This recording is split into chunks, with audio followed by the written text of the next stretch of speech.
In today's video, folks, we're talking about Fisker, and we're going to find out what that 30% increase is all about. So we're going to investigate the company's stock price, figure out what they're doing right, what they're doing wrong, and figure out the intrinsic value of that company to figure out what we should be paying for it today. With Fisker, I'm going to load this up here in the Stockspect software, and if you're new to the channel, this is a software that I love to use to investigate companies in a flash, in an instant, and thoroughly. And if you want to get your hands on the software, follow the links in the description box below, or go to stockspect.com. Now, this software here is ranking the company a 4 out of 10. But before we get into the numbers, why is the stock price up? Now, they reported their Q4 earnings, and it wasn't looking too good for the company. However, the one thing that got investors excited was that their own Fisker Ocean, which is this lovely looking vehicle right here. Take a look at that, guys. That's a sweet looking car. Has a solar roof panel that can add 1,500 miles of driving range per year. So they're going head to head with the likes of Tesla, Rivian, and all those other electric vehicle companies. However, they are boasting that they'll get the most amount of mileage underneath $70,000 price tag. So not only is it affordable, but it'll outperform any other SUV models that are currently out there on the EV market. Even though that vehicle sounds phenomenal, let's see what that investment looks like from a numbers perspective, because right now 4 out of 10 on this board is not looking too hot. They're only getting points in 4 categories, one being the current ratio, the return on equity, their net income, sorry, not the net income, the return on invested capital, and revenue growth. So revenue growth is up, return on invested capital is extremely high, sitting at 246%. Love that. Return on equity is extremely high, also sitting at 37%. And 6.99 for the current ratio. A lot of assets on hand to cover those liabilities, which we love. So where they are earning points is probably in the most important categories, considering the economic status of the economy. Having enough assets on hand to cover those liabilities in case you have to liquidate is great. Return on equity is obviously super important for investors. However, one thing I am not looking forward to in this business is their debt to equity ratio, which is sitting at a whopping 84%. Something to keep in mind, folks, especially when you're investing into different companies, is how much are they leveraging their capital, and what are they leveraging their capital in? Is it through equity or is it through debt? And 84% is a red zone, which we don't want to see. Along with that, if this is the jab, here's the hook with the share dilution sitting at 32.97%.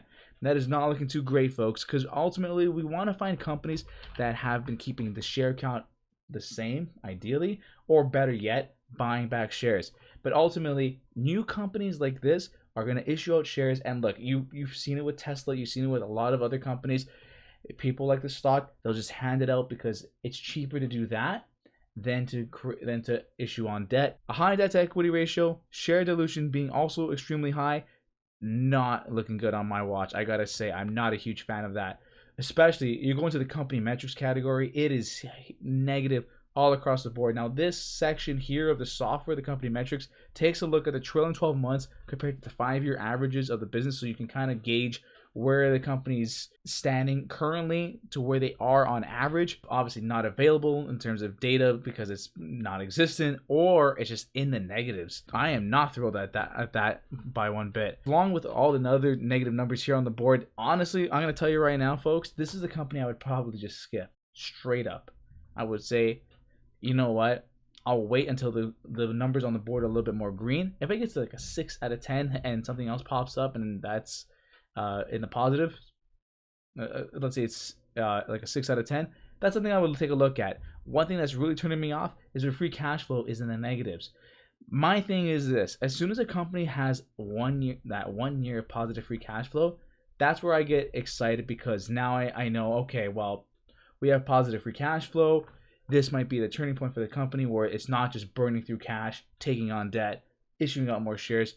This is where things can kind of be they can kind of revert back and actually take that money that's net positive and put it back into certain things. So, for example, if they have a year of positive free cash flow, they can use that to buy back more shares. Then, they can pay down, let's say, their debt, so they can lower those other metrics that are hindering them, so that afterwards the business can grow more efficiently. So, with a company like Fisker, currently we are not in that state right now. So, that being said, something to keep in mind. I think it's super early It's also a $2.3 billion company. It's not a small company by any means. It's still a small cap based off of this metric alone. However, I have to do a price analysis on this business right now. So this is where we're going to find the intrinsic value. I'm going to do 3 different assumptions to figure out, and this is over a 10-year period, utilizing what they've historically shown us. And honestly, folks, this is going to be the most speculation I think I've ever had to do on this channel. And this is the going thing with a lot of these EV companies, is because they're fairly new companies. I don't really like analyzing new companies, but to give you, the viewer, an understanding of where this lies, because we don't want to speculate. But I will fill out these boxes anyways, and we'll talk about these numbers in just a quick second. The results are going to surprise you. And if you enjoyed the video so far, hit that like button and subscribe button. It means a lot to me. It means a lot to the channel. But here's the thing, folks. You have a company that has negative net income, negative free cash flow. Even me speculating and saying, hey, it's going to grow by X amount of percentage. Nothing is popping up. Nothing. So here's the thing. What does the calculator say? Hey, man, you should be paying a cent for this business. Listen, the calculator works on free cash flow and revenue. Those are probably one of the 2 most important metrics. And if you only have one of those things being positive and the other one's negative, what value are you really getting if you're not buying a company for positive free cash flow? This is the first time I've actually ever experienced the software say, hey, man, like, dude, your negative numbers are absolutely horrendous. So even if you did a 10-year analysis, we don't think it actually grow to a positive number over the next little while. And I've used some very maybe I used too much of a conservative free cash flow margin, too much of a conservative profit margin. But here's the thing, I don't know what those numbers will be, or are like, let's say I change it. I did 5, 10, and 10. It says 5, 5, and 10. Let's say if I do profit margin of 20%, 25%, and 30, and free cash flow. Let's go 10, 15, and 20. So of the current revenue, right? Click calculate. Let's see what happens.